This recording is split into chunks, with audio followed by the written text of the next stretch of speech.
నమస్తే, నేను మీ దాసి నాగరాజు, భారతీయ జనతా పార్టీ, తెలంగాణ రాష్ట్రం. మాన్యులు ప్రధాని శ్రీ నరేంద్ర మోడీ గారు భారతీయ జనతా పార్టీ నేతృత్వంలో కేంద్రంలో ప్రభుత్వాన్ని ఏర్పాటు చేసి సుమారు 8 సంవత్సరాలు గడిచిన సందర్భంగా వారి పరిపాలనలో సాధించినటువంటి అసాధారణటువంటి విజయాలను,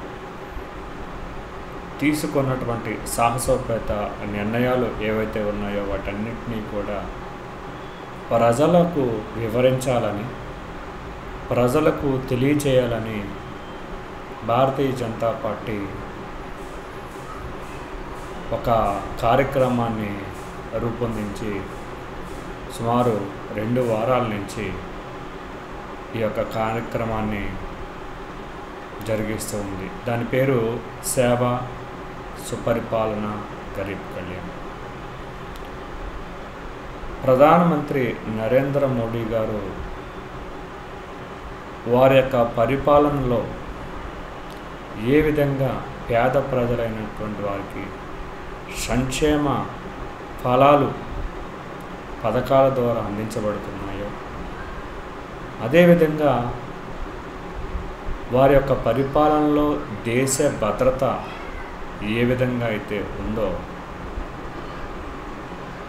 వారి యొక్క పరిపాలనలో వ్యాపార, వాణిజ్య, వైద్య, విద్యా రంగాలు ఏ విధంగా అభివృద్ధి దిశలో పరుగులు పెడుతున్నాయో వీటన్నిటినీ కూడా ప్రజలకు వివరించడానికి ఈ కార్యక్రమాన్ని ఏర్పాటు చేయడం జరిగింది. ఈ సందర్భంగా వాటిలో కొన్ని ముఖ్యమైనటువంటి విషయాలను మీకు కొన్ని తెలియచేయాలని మీ ముందుకు రావడం జరిగింది. భారతీయ జనతా పార్టీ సమర్థవంతమైనటువంటి నాయకుడిని ప్రధానిగా ఎన్నుకున్నందున భారతీయ జనతా పార్టీ ఈరోజు ప్రపంచంలోనే అతిపెద్ద జాతీయ పార్టీగా అవతరించింది.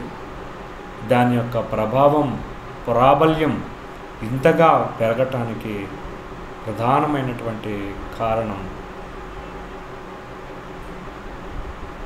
దీనికి నాయకత్వం వహిస్తున్నటువంటి పార్లమెంటరీ నాయకుడు, భారతదేశ ప్రధానమంత్రి శ్రీ నరేంద్ర మోడీ గారు.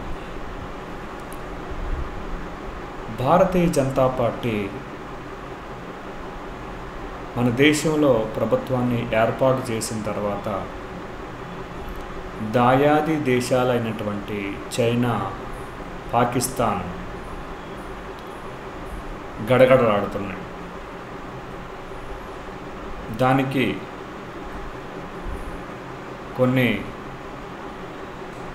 ఉదాహరణలు ఏవైతే ఉన్నాయో అవన్నీ కూడా మనకి తెలిసినవే. దానిలో ముఖ్యమైనది మన భారత వాయుసేన అధికారి ఎవరైతే ఉన్నారో అభినవ్, వారు పాకిస్తాన్ భూభాగంలో పాకిస్తాన్ సైనికాధికారులకి దొరికినప్పుడు సజీవంగా భారతదేశానికి తిరిగి రావడం. మనందరికీ తెలుసు, గతంలో కాంగ్రెస్ ప్రభుత్వంలో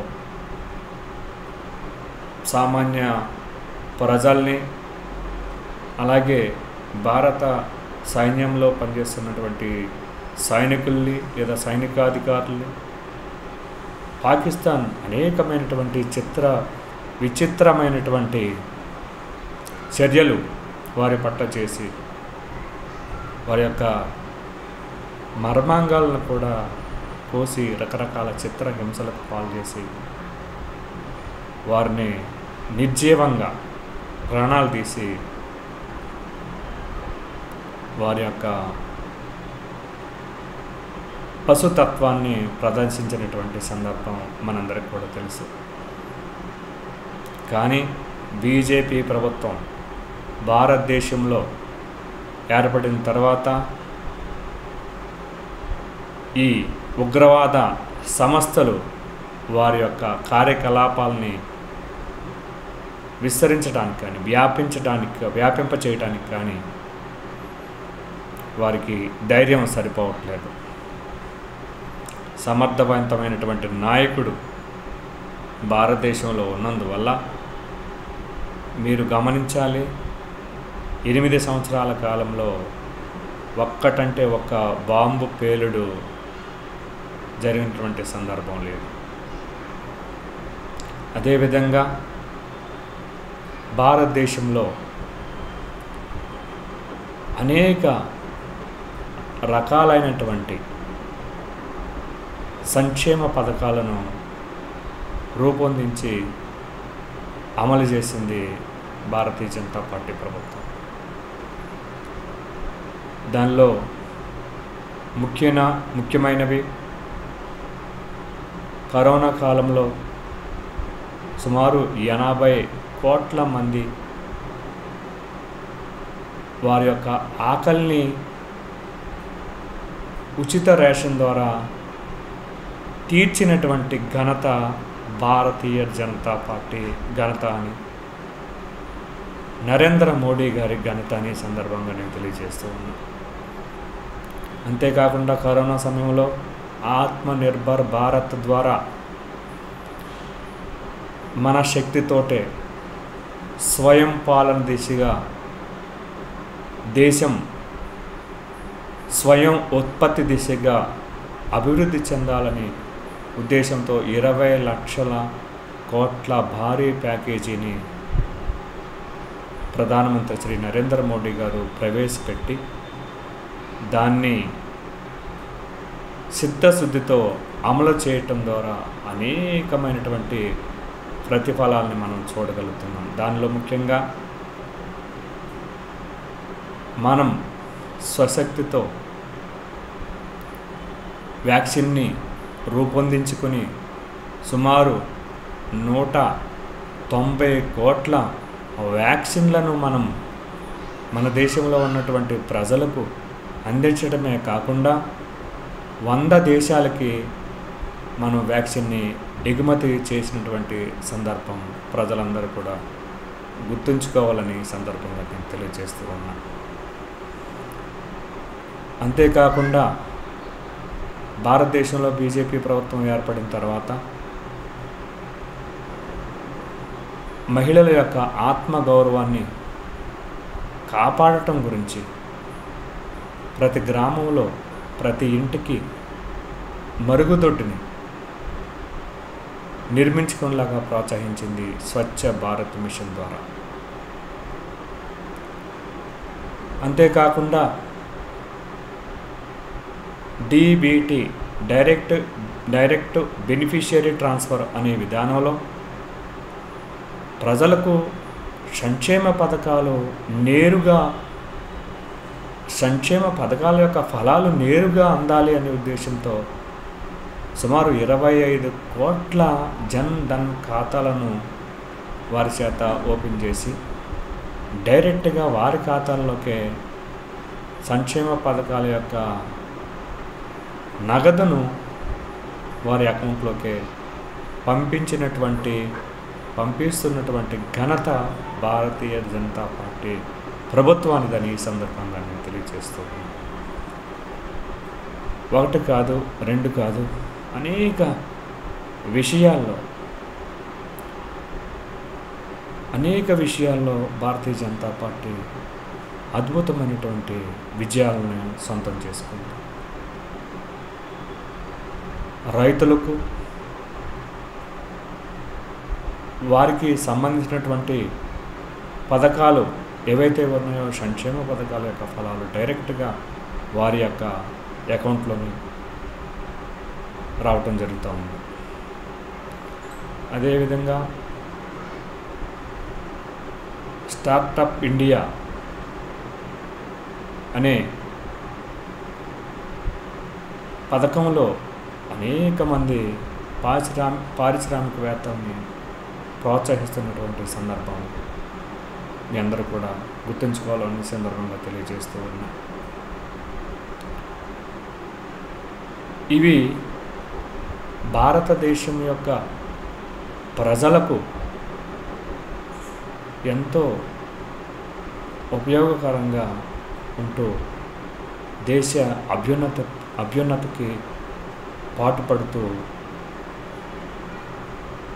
అనేక విషయాల్లో ప్రజలకు చేరువగా ఉంటుంది భారతీయ జనతా పార్టీ. చరిత్రలో ఎన్నో శతాబ్దాలుగా ఉన్నటువంటి రామమందిర నిర్మాణం విషయంలో వివాదం ఏదైతే ఉందో దాన్ని పరిష్కరించింది భారతీయ జనతా పార్టీ ప్రభుత్వం. అదేవిధంగా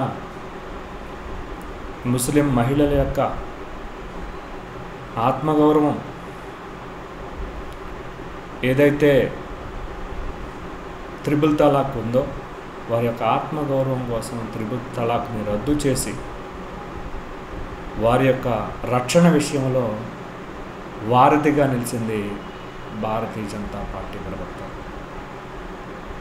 అంతేకాకుండా 14 రాఫెల్ యుద్ధ విమానాలను కొనుగోలు చేసి దాయాది దేశాలైనటువంటి పాకిస్తాన్ చైనా విషయంలో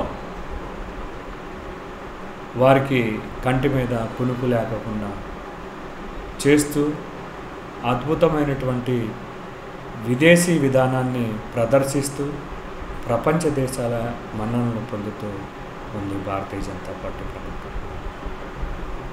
ఒకప్పుడు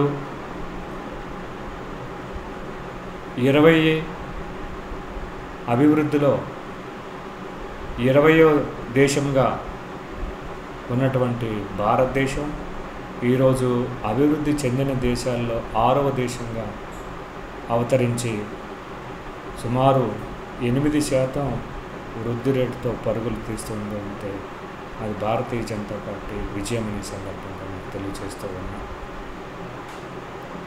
1 కాదు 2 కాదు అనేక విజయాల్ని భారతీయ జనతా పార్టీ ఈ 8 సంవత్సరాల కాలంలో 8 సంవత్సరాల కాలంలో విజయాల్ని సొంతం చేసుకుంది. సమర్థవంతమైనటువంటి నాయకత్వం భారతీయ జనతా పార్టీలో ఉండటం వల్ల, అలాగే దేశం కోసం ధర్మం కోసం పనిచేసే నాయకులు ఉండటం వల్ల, కుటుంబ పాలన లేనందువల్ల ఈ విజయాలన్నీ కూడా మనం సాధించుకోగలిగామని ఈ సందర్భంగా నేను తెలియజేస్తూ ఉన్నా. మంత్రివర్గంలో కాంగ్రెస్ మంత్రివర్గంలో అనేకమైనటువంటి కుంభకోణాలు జరిగిన సందర్భం మనందరికీ తెలుసు. మంత్రులుగా ఉండి 8 సంవత్సరాల కాలంలో ఏ ఒక్క మంత్రి మీద కూడా అవినీతి ఆరోపణలు వచ్చిన సందర్భం భారతీయ జనతా పార్టీ ప్రభుత్వంలో లేదని ఈ సందర్భంగా గుర్తు చేస్తూ ఉన్నాం. అదేవిధంగా భారతీయ జనతా పార్టీ ప్రభుత్వం ఏర్పడిన తర్వాత ఏ ఒక్క బాంబు పేలుడు జరగలేదు. కాంగ్రెస్ ప్రభుత్వంలో ఎన్నో రకాలైనటువంటి ఉగ్రవాద కార్యకలాపాలు జరిగినాయని సందర్భంగా మీకు తెలియజేస్తూ భారతీయ జనతా పార్టీ అనేక రకాలైనటువంటి సైద్ధాంతికపరమైనటువంటి విజయాలను, అలాగే భారత ప్రజలకు సంక్షేమాన్ని అందించే దిశగా వారికి సంక్షేమ ఫలాలు అందించే విధంగా వారికి కార్యక్రమాలని పథకాలను రూపొందిస్తూ దేశాన్ని అభివృద్ధి పదంలో నిలుపుతూ ఉందని సందర్భంగా తెలియజేస్తూ రాబోయే కాలంలో భారతీయ జనతా పార్టీకి అందరూ కూడా మద్దతు తెలిపి దేశాన్ని మరింత అభివృద్ధి